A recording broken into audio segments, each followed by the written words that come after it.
This evening, first up, she was reported missing 6 days ago. Last seen heading to work, last heard from at 7:19 in the morning. Dailem Paneque Gómez's body was found on Wednesday evening in bushes on the east coast of Demerara, and a police constable is now in custody for her murder. Also, a woman throws flammable liquid on the father of her child and sets him alight. He survives for weeks before dying from his burns. Melissa David stood before the Demerara High Court on Wednesday and was sentenced to 11 years in prison for manslaughter. Then, one of the strongest earthquakes to hit Venezuela since the 1900s strikes Caracas twice in rapid succession. At least 164 persons are dead, nearly 1,000 injured, and a 10-story hotel reduced to rubble, and a state of emergency declared. President Ali is already offering to help. Meanwhile, the Demerara Bridge now has collision protection installed around its main tower, because since it's open, more than 4,300 vessels have passed beneath that crossing, and the government is not leaving anything to chance. And U.S. diplomacy with Iran enters a new phase, with Gulf security now woven into the negotiations. The U.S. Secretary of State has wrapped a regional tour, and talks with Tehran resume at the end of the month.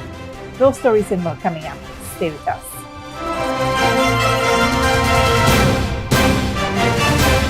Welcome to this broadcast of Channel 2's Headline News Update for June 25th, 2026. I'm Bibi Bacchus. Thank you for joining us. First up, police have launched an investigation into the discovery of a woman whose body was found submerged in a canal at Ifat, West Coast Demerara, earlier today. The woman, who lived at Bigwood Bush Dam, was found a short distance from her home today. Residents told investigators they heard screams in the area the night before the body was discovered. Police are reportedly seeking the woman's husband for questioning as part of the ongoing investigation. Ranks remain at the scene conducting investigations, and authorities say more information will be released as it becomes available. A 26-year-old Georgetown woman has been sentenced to 11 years in prison after pleading guilty to the manslaughter of her former partner, who died weeks after suffering severe burns due to domestic dispute. Melissa David was sentenced on Wednesday by the Demerara High Court for the 2024 death of 31-year-old Edmund Moses, the father of her child. The charge was reduced from murder after she entered a guilty plea. The court heard that the incident occurred on May 22, 2024, at their New Market Street residence, where an argument over a missing wallet escalated into violence. During the confrontation, David threw a flammable liquid on Moses and set him alight, leaving him with burns to more than half of his body. Moses remained hospitalized for several weeks before succumbing to complications from his injuries in July 2024. In determining the sentence, the court considered David's guilty plea, her remorse, the time she spent on remand, her status as a first-time offender, and her responsibility as a mother of a minor child. These mitigating factors reduced what could have been a 25-year starting sentence to a final prison term of 11 years. Police investigations found evidence of fire damage and traces of a flammable substance at the scene, while David admitted her involvement in a caution statement, claiming she acted during an escalating domestic confrontation. This sentencing brings to a close a tragic case of domestic violence that claimed the life of a young father and left a young mother, Melissa David, serving 11 years in prison. If you are a victim of domestic violence, you can call the Ministry of Human Services and Social Security 914 hotline. In other news, one of Ghana's most vital infrastructure assets just got stronger. The Ministry of Public Works has announced the successful installation of a collision protection system at the Demerara River Bridge, a major safety milestone completed on June 18, 2026. The system, installed around the main tower pile caps within the Demerara River, is designed to act as a protective barrier between the bridge's critical structure and any vessel that may accidentally veer off course. By absorbing and reducing the force of a collision before it reaches the main tower pile caps and supporting elements, the system significantly reduces the risk of structural damage from river traffic. The completion forms part of the bridge's permanent safety and protection works, strengthening the crossing's long-term resilience while supporting safer navigation near the main span. The need for such protection is underscored by the volume of traffic the river corridor handles. Since the bridge opened, over 4,300 vessels have passed safely beneath the crossing, a figure that reflects just how active the Demerara River remains as a national navigation corridor. With the collision protection system now in place, the bridge is better equipped to withstand the demands of both road and river traffic, safeguarding a crossing that has quickly become a cornerstone of Ghana's infrastructure network. Stick around when we return. Taxi driver caught with gun, bullets, and nearly 15 kilograms of cannabis, and President Ali reaches out to earthquake-ravaged Venezuela.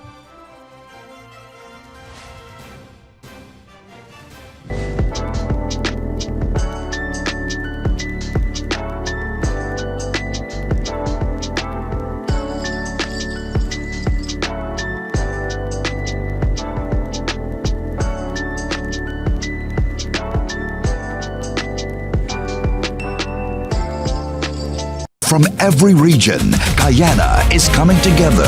One Guyana worship experience. Featuring award-winning gospel artist, Sinach. Grammy award-winning worship leader, Naomi Rain.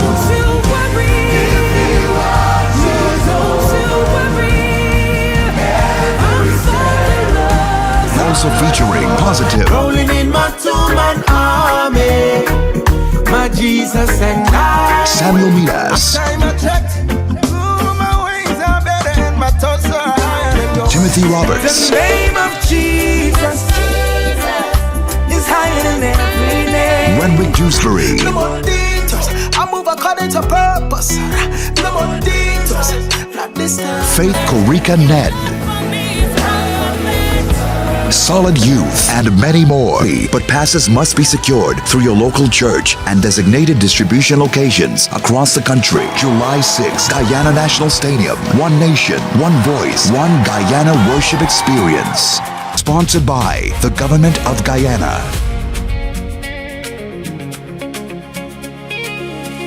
GCOM will be conducting a claims and objections exercise commencing July 1, 2026 to produce an official list of electors, OLE.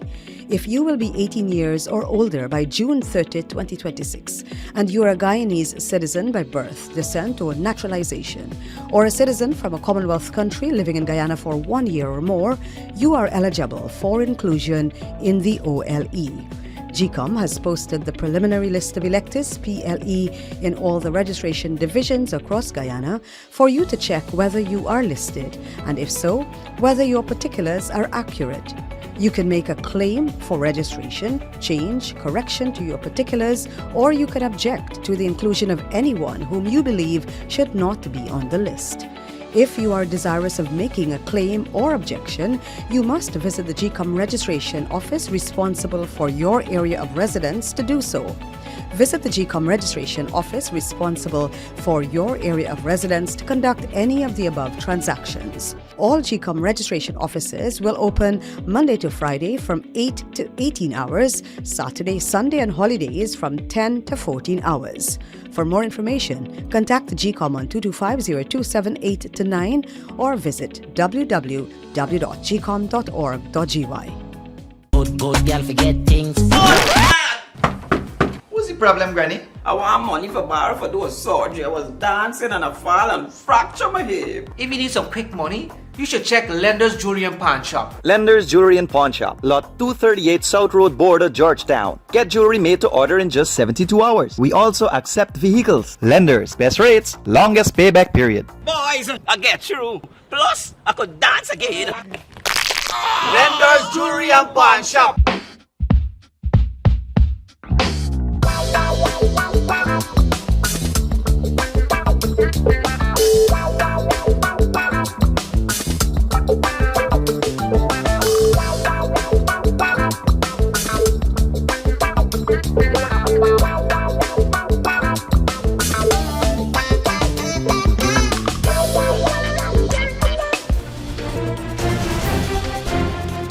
Welcome back. A routine tip-off led police straight to a startling cache: a loaded revolver, ammunition, and almost 15 kilograms of suspected cannabis, all stashed inside a New Amsterdam residence belonging to a taxi driver. Officers from Regional Division 6 conducted the operation on Tuesday, June 23rd at approximately 11:45 p.m. at Shoe Lane, New Amsterdam, Berbice, acting on information received. Upon arriving at the premises, ranks contacted the occupant, a 38-year-old taxi driver from that area, and conducted a search of the property. Inside 2 blue plastic barrels, investigators uncovered several parcels containing leaf seeds and stems suspected to be cannabis. A further search of the home led to the discovery of a revolver and 6 matching rounds of ammunition concealed inside a wooden chest of drawers. The suspect was arrested and escorted to the Central Police Station along with all seized items.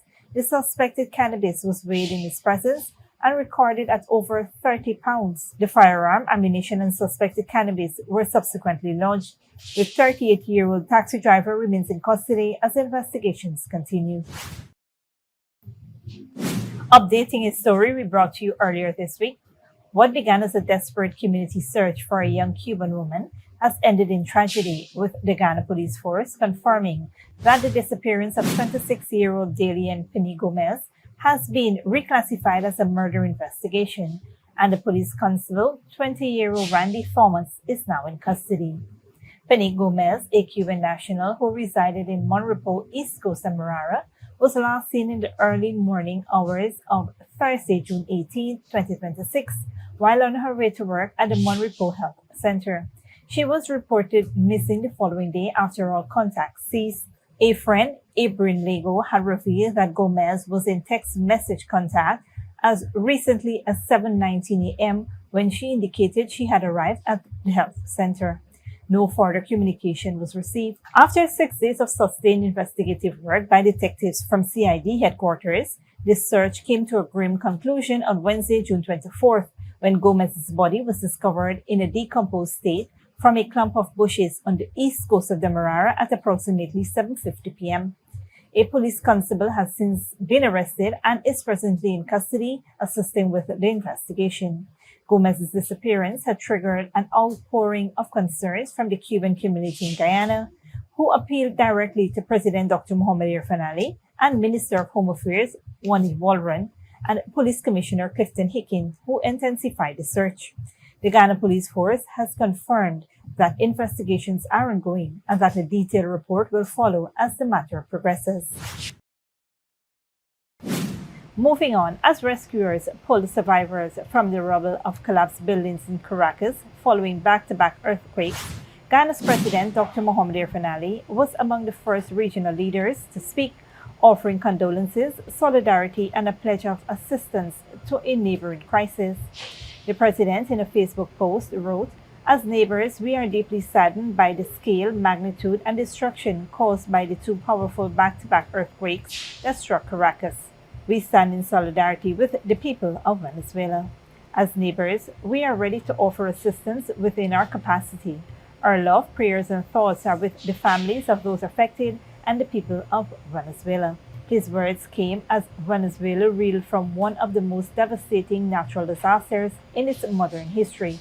2 powerful earthquakes struck in rapid succession on Wednesday evening, killing at least 164 people and injuring nearly 1,000.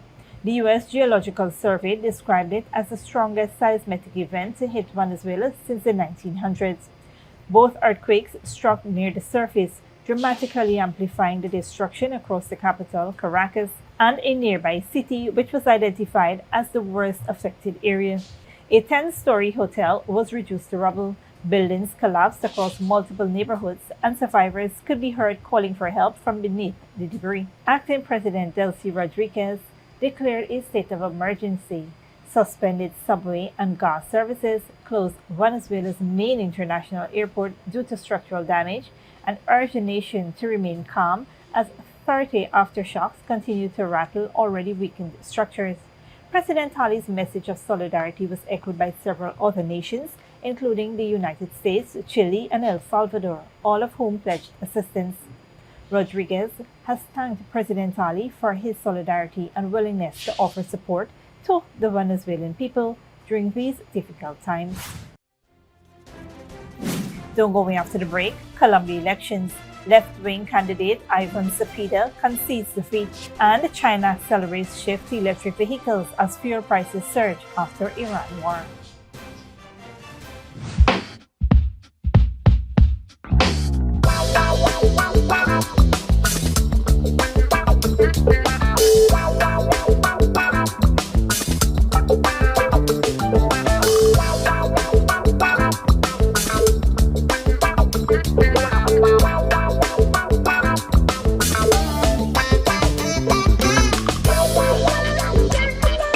Good girl forget things.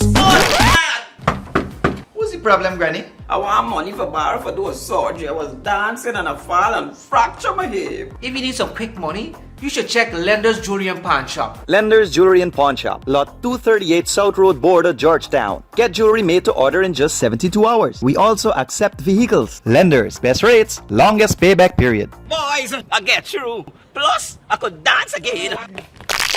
Lender's Jewelry and Pawn Shop. From every region, Guyana is coming together. One Guyana worship experience. Featuring award-winning gospel artist, Sinach. Grammy award-winning worship leader, Naomi Rain.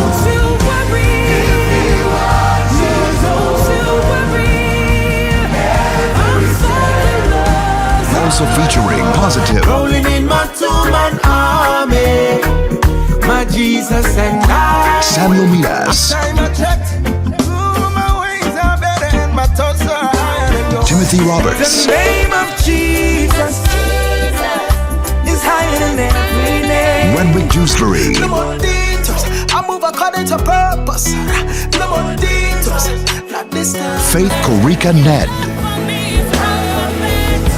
Solid Youth, and many more. But passes must be secured through your local church and designated distribution locations across the country. July 6, Guyana National Stadium. One nation, one voice, one Guyana worship experience. Sponsored by the Government of Guyana.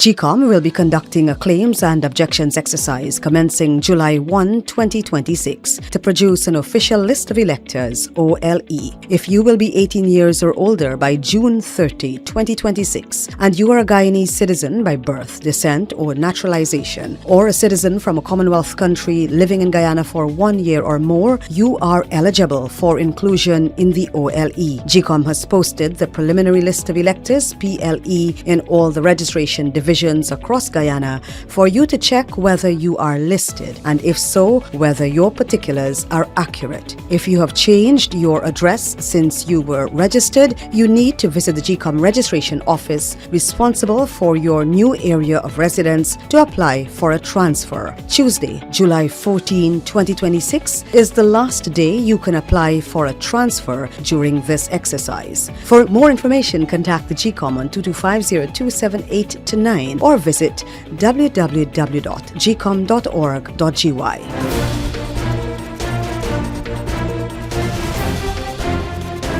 Welcome back. Now we take a look at what's happening in the region and around the world. Good evening, I'm Dominic Gittins. Tonight, a UK report finds over 180 gangs responsible for a third of killings in Trinidad and Tobago. US-Iran diplomacy expands to Gulf security. Colombia's left-wing candidate concedes in the country's closest ever presidential runoff, and rising fuel costs are pushing Chinese electric vehicle boom into overdrive. We will begin in the Caribbean. United Kingdom Home Office assessment has found that more than 180 gangs are active across Trinidad and Tobago, responsible for roughly one-third of homicides as of 2025. The report estimates approximately 1,750 gang members operate across the Twin Island Republic, mostly in fragmented neighborhood-level groups. Officials found no evidence of systematic gang control over state's institutions, distinguishing Trinidad and Tobago's situation from El Salvador's more organized criminal networks. U.S. diplomacy towards Iran is entering a new phase, with Gulf security increasingly part of the broader discussions. Al Jazeera's Dailem Paneque reports. Marco Rubio's three-day visit to Gulf capitals has set the tone for the next phase of U.S. diplomacy with Iran. One focused less on the negotiations themselves and more on what comes after them. The U.S. Secretary of State used his trip to reassure Gulf allies that any future agreement with Iran will reflect their security concerns, specifically around maritime stability and regional deterrence. The message lands at a moment when Gulf states are pushing to have more say in regional matters. We want a deal. We don't want a deal at any price. We want a deal that's good. We want a deal that's real. We want a deal that's verifiable. And we want a deal that's adhered to. The latest round of U.S.-Iran talks concluded in Switzerland, with another session expected on June 30th. But diplomats say the focus now is how regional actors position themselves around any eventual deal. That shift is most visible in the Strait of Hormuz, where shipping security and rival maritime claims are now part of the diplomatic equation. UN data indicates dozens of vessels have already passed through under temporary arrangements introduced in recent days, as Bahrain backs Oman's corridor proposal. But Iran's Revolutionary Guards insist ships must follow routes it designates. Today, we see a glimmer of hope for our region, and there will come diplomatic efforts resulting in an end to hostilities. We welcome the announcement by Oman of a temporary maritime corridor for vessels wishing to transit through the strait. Alongside talks on Iran's nuclear program, the U.S. says it's also ensuring freedom of navigation in the Strait of Hormuz.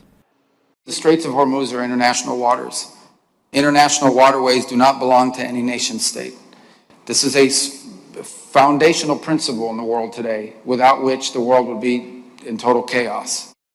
Diplomacy is no longer confined to the negotiating room. It's already playing out across the Strait of Hormuz. The success of any long-term agreement between Washington and Tehran will hinge on whether the region believes its interests will be protected. Dailem Paneque, Al Jazeera. Colombia's left-wing candidate has conceded defeat in the country's presidential elections. Ivan Cepeda had previously challenged the vote count, questioning the initial results. It was the closest runoff in Colombia's history. Al Jazeera Alexandro Rampietti reports. After days of uncertainty, Colombia's left-wing candidate Ivan Cepeda conceded the presidential election to his far-right opponent Abelardo de la Espriella. I have decided to accept the result of this process, which indicates that Abelardo de la Espriella is the new president. I do so as an act of democratic responsibility. I do so to contribute to coexistence, peace, and dialogue among Colombians. Less than 1% of the votes separated the two candidates. Cepeda and current President Gustavo Petro had earlier challenged the counting process, arguing tens of thousands of ballots contained irregularities. But as the official count progressed, it became increasingly clear the outcome would stand. Cepeda promised a democratic, vigilant and constructive opposition that continued to question how de la Espriella won. We denounce the blatant and improper foreign interference in Colombia's internal affairs, particularly the interventions carried out by the US government and specifically President Donald Trump. We also denounce de la Espriella's campaign for carrying out a massive vote-buying operation aimed at distorting the free expression of the people's will. De la Espriella, who calls himself the Tiger, campaigned on a hardline security platform, promising an aggressive military offensive against armed groups and sweeping reforms. In his first public appearance, he met U.S. Senator Bernie Moreno and announced a renewed relationship with Israel.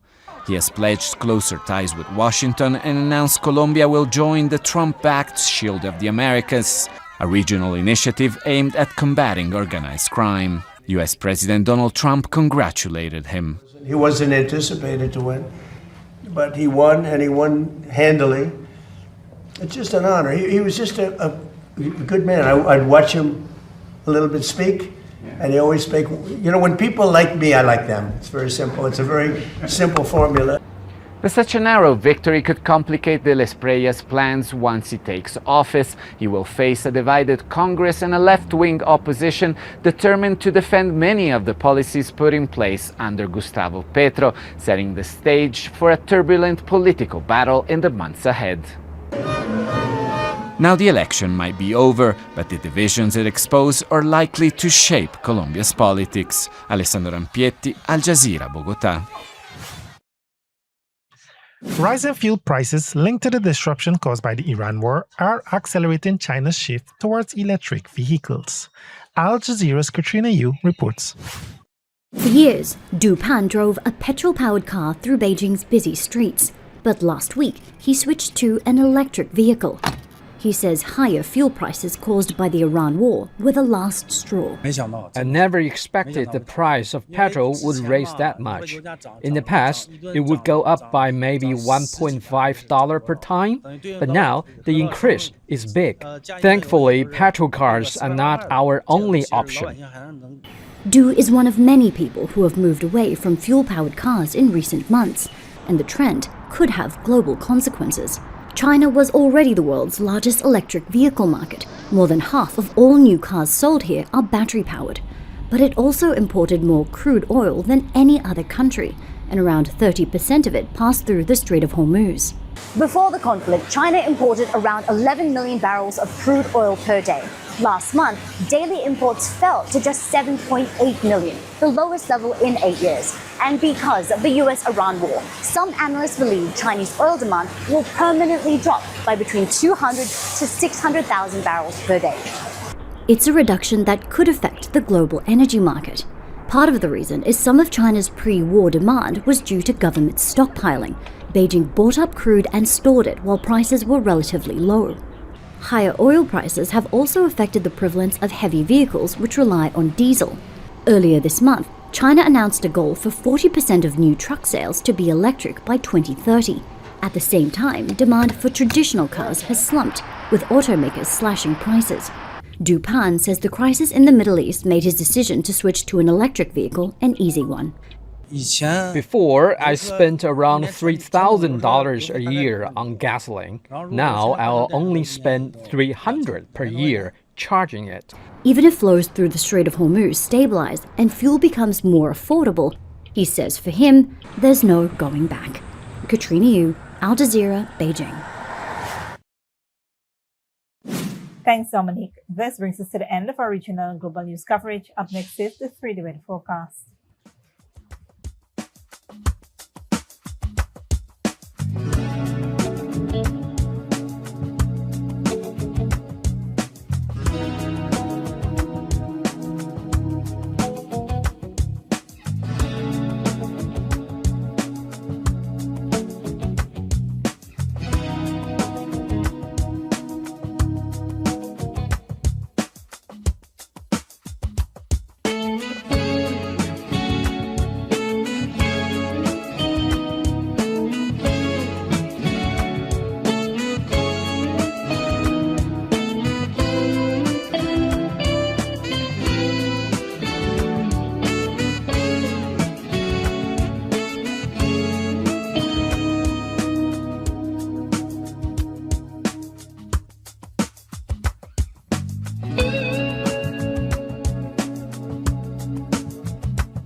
And that's it with the 2 headline news for this Thursday evening. As we take our leave, we invite you to follow us on Facebook and YouTube. You can tune in tomorrow at 6:30 a.m. for a rebroadcast and at 7 p.m. for more news. Until then, please take care of yourselves and each other.